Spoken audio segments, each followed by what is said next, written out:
It was always silver with orange legs. I have no idea why. I would have liked to have painted it in St Kilda colours. I think the word Shagga is wrote in there and a date, but I don't just remember what date I put it on there. But it's on there in 3 or 4 places. Amazing views, absolutely amazing views. Be able to see well past Port Fairy and you can see Julie Percy Island. You look down at the traffic or trucks going past, they look like little matchbox toys. The very first time I climbed the ball and sat up on top, I really started to freak out because I thought, oh my God, if anything happens to me up here, I'm in real trouble. If you fall off that thing, you're not going to end up in a wheelchair.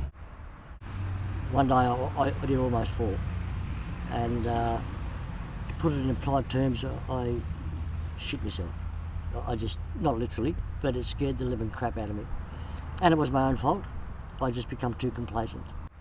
When you got to where the leg actually meets the ball, you'd have to turn around and sort of just step out into space, into what I call the cage, which was the ladder that used to go around the side of the ball. It's not there now.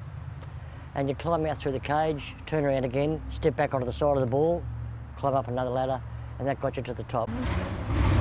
You were pretty exhausted by the time you got there. I think I counted 212 steps to the top. To work inside it was a nightmare. There was no air, and the paint you was using was usually fairly strong. Sometimes you'd be in the ball working and you get to temperatures of 50, 55, 60 degrees. The echo is just... you can't even speak to yourself in there because you can't understand what you're saying. There's a manhole, but it's the only size of a normal manhole. And it's got a lid, steel lid that you lift off. My biggest fear, and it used to be a constant fear to me, was that manhole blowing shut. Every 30 seconds I was looking up, wherever I was looking to see that little ray of light up there. There was a fire. The water in the ball would feed the sprinkler system throughout the whole factory till the fire brigade got here. That was the theory of it. Once the water was out of the ball, there were millions of dollars worth of material in the cellars, none of that was covered. So I had to get up there, get into it, get the job done, get out of it as quick as I can so it could be refilled and insurance come back into play. When I had to do work on the inside, I'd hook up a ladder on the roof, a wooden ladder, and I'd winch it up to the top of the ball. It was about 48,000 gallons, so it had to be pumped out for me to, before I even started. And there would be, a good inch of sludge and muck just built up on the inside wall of the ball. So I spent the day up there just washing it all down and getting rid of the sludge. And it was a dirty, filthy, rotten, hot job. Most of it was done in jocks because it was just too hot otherwise. Over in my workshop I had a grid on the wall with everything marked to a degree at 1 to 10 where these rust areas were. Now the inside of the ball, the steel is 3/8 of an inch thick. There's a good dozen or 20 areas inside that ball, even 25 years ago. They were already half eaten through. And if that rust had have broken through even the smallest of little pinhead holes on the outside, the pressure of that water would have just blew the ball to bits. The pressure would have just been like a bomb going off once air hit it from the outside.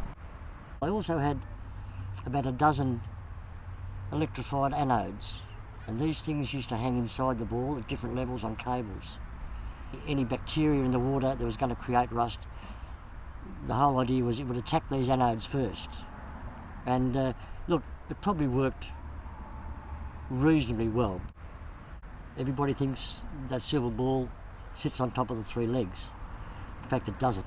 Inside there's another huge tank that runs from the very top to the very bottom. The centre tank is about 6 foot wide, and the legs go up through the base of the ball, and they're welded about 6 feet up to this centre tank. So the actual weight on the underneath of the ball is pretty much nothing. The best way I can describe it is you're like an ant in a tennis ball, and the ball's moving. So you move with it, just like on a ship, day after day. Quite often on the ladder inside the ball I'd be working and the ball would move, the ladder would slide and I'd fall off the ladder. But it seems weird when you're working 200 feet in the air and you fall off a ladder, you can't go anywhere. So you'd hit the side of the ball, you'd slide down to the bottom, much like a kiddie slide. You land in a hunk of water down there, dust yourself off, get back up again. And that might happen 4 or 5 times a day. If you're up on the ball now, it'll be blowing the milk out of your coffee. What's down here is not up there. It's a different world up there. You can look at it now and you don't think it's moving. It is, I can guarantee you. It's moving. It moves on a windy day a maximum of 6 inches. Ralph designed it that way so that it's got some flexibility. Inside it, you can never get used to this. Probably why I'm half insane. I've been the last man on the ball. When I finished at Fletcher Jones's, there was no work done either inside or outside the ball. And it was not long after that it was deemed to be unsafe.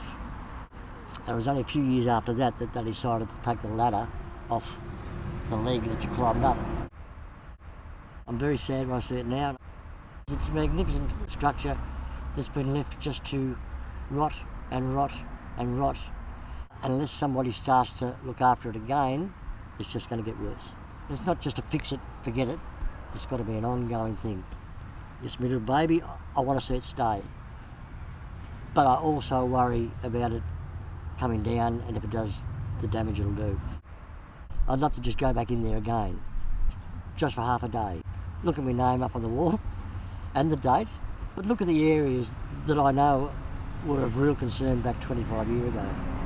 I shudder to think what they are now, because 400 metres from the Southern Ocean, it has to rust. And rusting it is.